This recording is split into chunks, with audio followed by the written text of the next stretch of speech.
राजकीय नेत्यांनी ताळतंत्र सोडून काही बोलायचं आणि मग अंगार झाल्यावर त्याचं नेमकं काय होतं हे विधान परिषदेच्या उपसभापती डॉक्टर नीलम गोऱ्हे यांनी दाखवून दिलंय.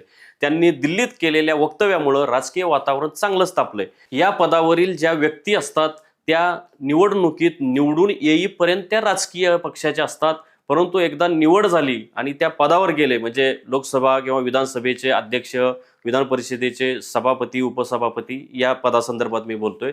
तर एकदा त्या पदावर निवडून गेले की ते अराजकीय असतात, त्यांना कुठलाही राजकीय पक्ष नसतो असं मानलं जातं आणि तसा त्यांना सन्मानही दिला जातो. आणि निवड झाली की त्या घटनात्मक पदावर जातात. महत्वाचं म्हणजे या पदावरील व्यक्तींनी राजकीय भाष्य, टीका टिप्पणी करायची नसते. म्हणजे आतापर्यंत जर विधानसभा आणि विधान परिषदेचा जर वारसा बघितला वेगवेगळ्या मान्यवरांचा गेल्या 40-50 वर्षातला, तर नीलम गोऱ्हे ज्या पद्धतीने वाचा वाचा वाचा बोलतात तसं अन्य कुणीही यापूर्वी बोललेलं नव्हतं असं आपल्या लक्षात येईल. तर ह्या ज्या व्यक्ती असतात त्यांना स्पीकर स्पीकर असं या संकल्पनेमध्ये आपण मोजतो. तर त्यांनी असं वाचा वाचा बोलू नये. पण याचं भान अलीकडच्या काळात अशा सन्माननीय पदावर गेलेल्या व्यक्तींना राहिलेलं नाही.